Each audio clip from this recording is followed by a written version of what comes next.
ассалому алайкум дӯстон, хуш омадем ба шабакаи мо. Дар навори имрӯза барои шумо тозатарин ва муҳимтарин хабарҳоро аз ҷаҳони ММО омода кардем ва боварӣ дорем, ки навор ба шумо писанд меояд. Моро бо лайк ва комментариҳои худ дастгирӣ кунед. мо боша наворро оғоз мекунем. дӯстон, акнун шумо метавонед аз ширкати шифофармо ҳама намуд доруҳои гиёҳиро бо нархи арзон ва сифати олӣ дастрас кунед. доруҳо барои хароб ва фарбешавӣ, дарди дил, дарди меъда, пастаҳо барои хунукзадагӣ, барои қавӣ кардани мардонагӣ, барои шахсоне ки фарзанд ёфта наметавонанд, равғани усма, хелба, равғани сиёҳдона барои ҳамаи дардҳо, шампунҳои гиёҳӣ. худи ҳозир ба номерҳои дар рӯи экран буда занг зада доруҳои даркории худро бо нархи арзон дастрас кунед ва ҳатман аз номи канали Паҳлавон гап занед. ҳамин гуна шумо ҳам доруҳои даркории худро дастрас мекунед ва ҳам канали моро дастгирӣ мекунед. шаби гузашта маросими вазнкашӣ ва муҳорибаи рӯбарӯи иштирокчиёни турнири UFC Fight Night баргузор гардид. хотиррасон мекунем, ки муҳорибаи асосии турнир муҳорибаи унвонӣ байни занҳо, реванш байни чемпионка Алекса Грасо ва довталаб Валентина Шевченко мешавад.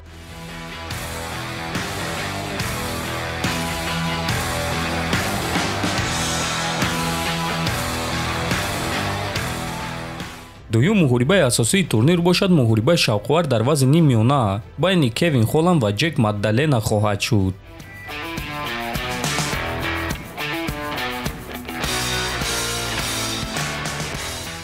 сеюм муҳорибаи турнир бошад боз як муҳорибаи шавқовари дигар байни ҷавонтарин ҷанговари UFC Раул Росас Ҷуниор ва Теренс Митчел мешавад.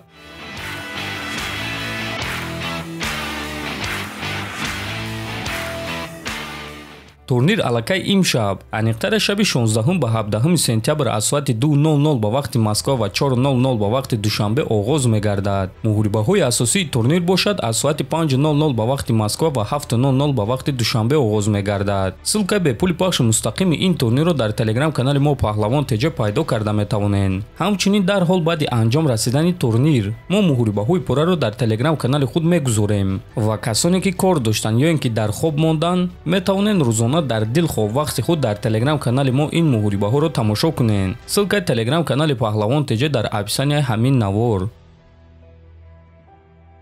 топови ҷангвари вазни сабуки UFC Рафаэл Физиев чемпиони вазни худ Ислам Махачевро беҳтарин греплер дар ташкилоти UFC намешуморад.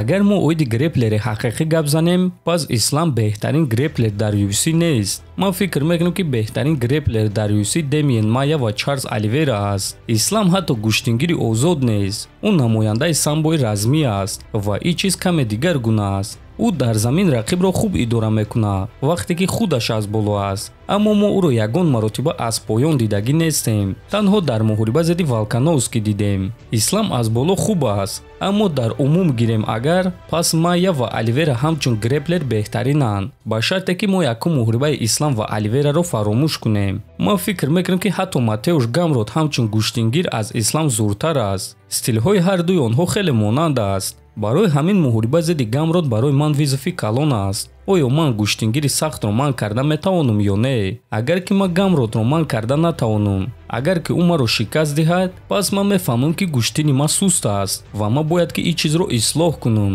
аммо агар ки ман гӯштини ӯро ман карда тавонам, фишори ӯро ман карда тавонам, пас ин чиз ҷавоб дар саволи шансҳои ман зидди Махачев мешавад, гуфтааст Физиев. хотиррасон мекунем, ки Рафаэл Физиев муҳорибаи навбатии худро рӯзи 24 сентябр зидди Матеуш Гамрот мегузаронад ва муҳорибаи онҳо муҳорибаи асосии турнири UFC Fight Night хоҳад шуд.